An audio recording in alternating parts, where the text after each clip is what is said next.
अजय एक बार फिर से जोर से चिल्लाया और दर्द के मारे छटपटाने लगा।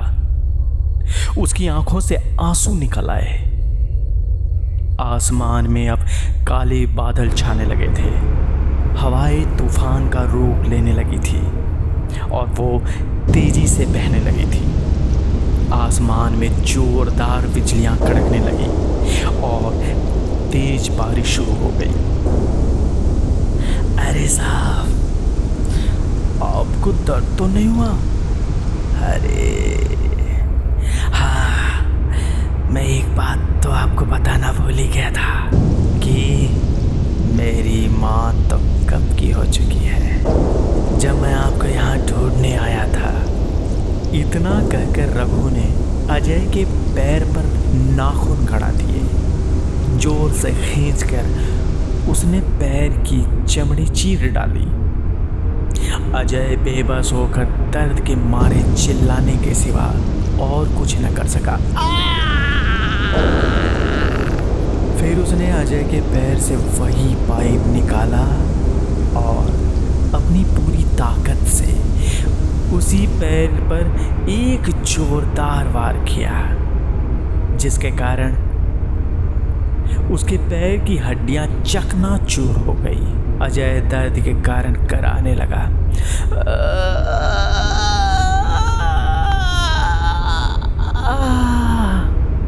अब उससे दर्द बर्दाश्त नहीं हो रहा था, जैसे वो थोड़ी देर में बेहोश हो जाएगा। आसमान से गिरती बारिश की वजह से चारों तरफ उसका खून फैला हुआ था, जैसे वहाँ खून का तालाब बन गया हो। ये मेरी जगह है, यहाँ मेरा राज है। इस जगह की हर एक चीज पर मेरा कब्जा है, इसलिए तो इतनी आसानी से निकल नहीं सकता। इतना बोलकर उसने अपने हाथ के नाखून से अजय का मुंह नोच डाला।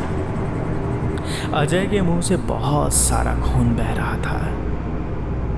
उसकी कुछ बूंदें उसके आंखों में जा गिरी। अब अजय को लगने लगा था कि उसका अंत करीब है और वो जल्दी मर जाएगा, क्योंकि यहाँ से निकलना अब नामुमकिन है। यह सोचकर उसने अपना चेहरा जमीन पर रख दिया और आसमान में देखने लगा। आज आसमान किसी शेर की तरह दहाड़ रहा था और बारिश बहुत तेज थी। रघु उसे तड़पता देखकर जोर जोर से हंस रहा था।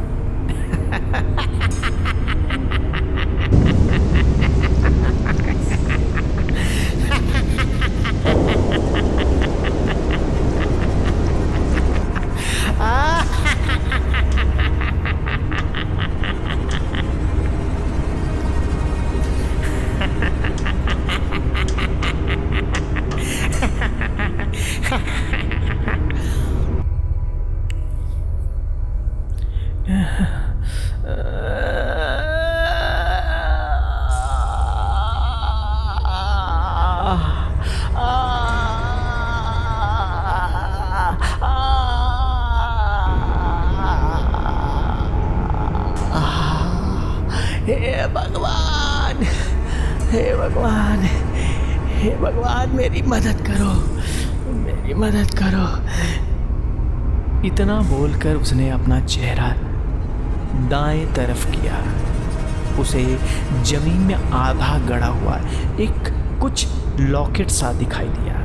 उसके साथ कुछ अजीब सी चीज गिरी हुई थी। तभी आसमान में एक जोरदार बिजली कड़की और वो चीज चमकने लगी। अजय ने वो चीज लेने के लिए अपना हाथ उसकी तरफ बढ़ाया।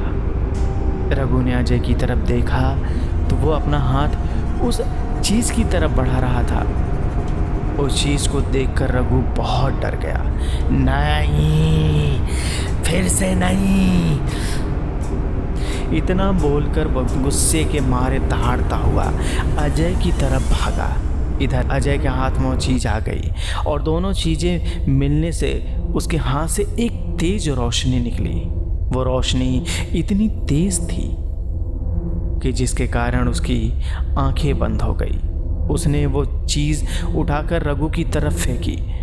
अजय के हाथ में लग रहा था कि जैसे उसके हाथ में कोई तेज हथियार हो। इधर वो जाकर सीधे रघु की छाती में घुस गया।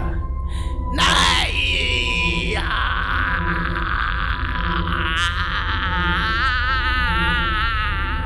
दर्द के मारे रघु जोर से चिल्लाया और उसके शरीर के छोटे छोटे टुकड़े होकर जमीन पर गिरने लगे। उसे देखकर अजय चौंक गया और वो धीरे धीरे खड़े होने की कोशिश करने लगा। उसके शरीर के हर हिस्से में बहुत दर्द हो रहा था। उसका एक पैर काम नहीं कर रहा था। वो लंगड़ाता हुआ दौड़ने लगा। कुछ देर दौड़ने के बाद जंगल से निकलकर एक सड़क पर आ गया। वो सड़क सीधे राजीव के घर की तरफ जाती थी। अब अजय को पता चल गया था कि वो उस जगह से निकलने में कामयाब रहा। उसने उस रास्ते पर धीरे धीरे दौड़ना शुरू किया। इस तरफ राजीव अपने घर में हॉल में सोफे पर बैठा हुआ था। अजय और मजदूरों की कई बातों के बारे में सोच रहा था। उसे अपना ध्यान खिड़की की तरफ किया तो उसे बाहर तेज बारिश गिरती हुई दिखाई दी। उसने विस्की लेकर एक गिलास भरा ही था कि तभी उसके दरवाजे पर दस्तक हुई।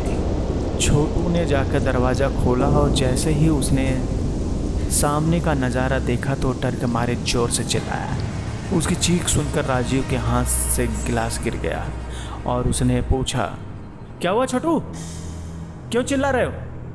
यह सुनकर छोटू दरवाजे से हट गया और छोटू के हटते ही उसने सामने का नज़ारा देखा तो वो दंग रह गया। उसके सामने अजय लहूलुहान हालत में खड़ा था। उसके कपड़े खून से सने हुए थे। उसका बहुत बुरा हाल था।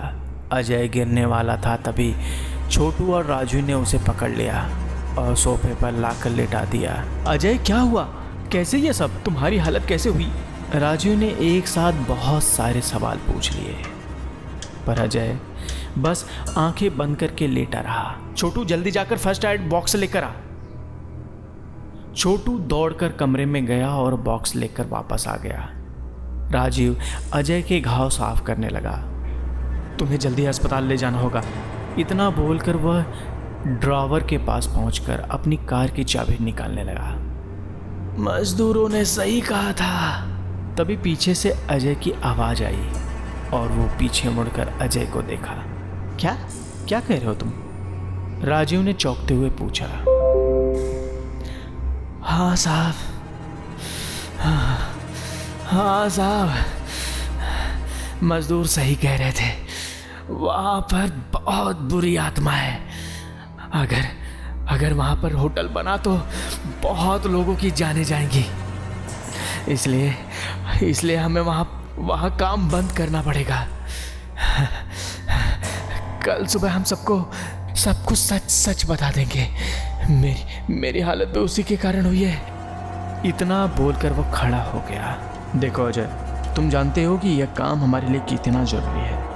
यह मेरे लिए करोड़ों रुपए का सवाल है। इतना बोलकर राजू एक गन निकालकर अजय की तरफ फायर किया। फायर करते ही वह गोली अजय के कंधे को छूकर निकल गई। अजय ने तुरंत ही पास में पड़ी विस्की की बोतल उठाई और राजू की तरफ फेंकी। वह बोतल उसके सर से जाकर लगी, जिसके कारण राजू के हाथ से गन गिर गई। राजू अपने सर को पकड़कर बैठ गया। उसके सर से खून निकल रहा था और अजय छोटू को धक्का देकर वहां से भाग गया। राजू ने अपने आप को संभाला और देखा तो अजय नहीं था। कहाँ गया हो, कहाँ गया हो? वो जोर जोर से चिल्लाया। यह सुनकर छोटू ने अब कहा, साहब वो तो भाग गए। तुम मेरा मुंह क्या देख रहे हो? जल्दी चलो मेरे साथ। अगर उसने सब कुछ बता दिया तो सब बिगड़ जाएगा। इतना बोलकर छोटू और राजीव अजय को पकड़ने के लिए निकल पड़े। इस तरफ अजय भागता जा रहा था। उसके पैर की हड्डी टूटने की वजह से वो ठीक से दौड़ नहीं सकता था। तभी उसके पीछे से गोली की आवाज़ आई। उसने पीछे मुड़कर देखा तो राजीव और छोटू उसके पीछे भागते हुए आ रहे थे। वो जंगल में तेजी से भागने लगा। राजीव पीछे से गोलियां चलाता हुआ उसके पीछे आ रहा था। तभी अचानक अजय दौड़ते दौड़ते रुक गया। उसने सामने देखा तो एक बहुत गहरी झील थी। तभी राजू दौड़ते दौड़ते उसके पास पहुंच गया। देखो अजय, बेवकूफ़ मत बनो, अभी भी कुछ नहीं बिगड़ा। हम दोनों मिलकर यह सुलझा लेते हैं। मुझे यकीन नहीं हो रहा सर, आप कुछ पैसों के लिए इतने सारे लोगों की जान खतरे में डाल सकते हैं। मुझे तो लगता है कि आपको पहले से ही पता था कि उस जगह पर कुछ तो है, फिर भी आप इस जगह होटल बनाने के लिए तैयार हो गए हो क्योंकि आपको पैसों का लालच है।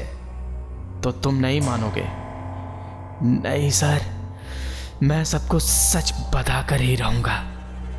तो मेरे पास भी कोई और रास्ता नहीं है। उसने अपनी गन अजय के सामने कर दी और जैसे ही उसने फायर किया, उससे पहले अजय ने झील में छलांग लगा दी, पर उससे पहले उसकी पीठ में गोली लग गई थी और वो झील में गिर गया। राजू ने नीचे देखा तो उसे कुछ दिखाई नहीं दिया। छोटू, मैं तुम्हें एक लंबी छुट्टी पर भेजना चाहता हूँ। इतना कहकर उसने छोटू को भी गोली मारकर उसी गहरी झील में फेंक दिया।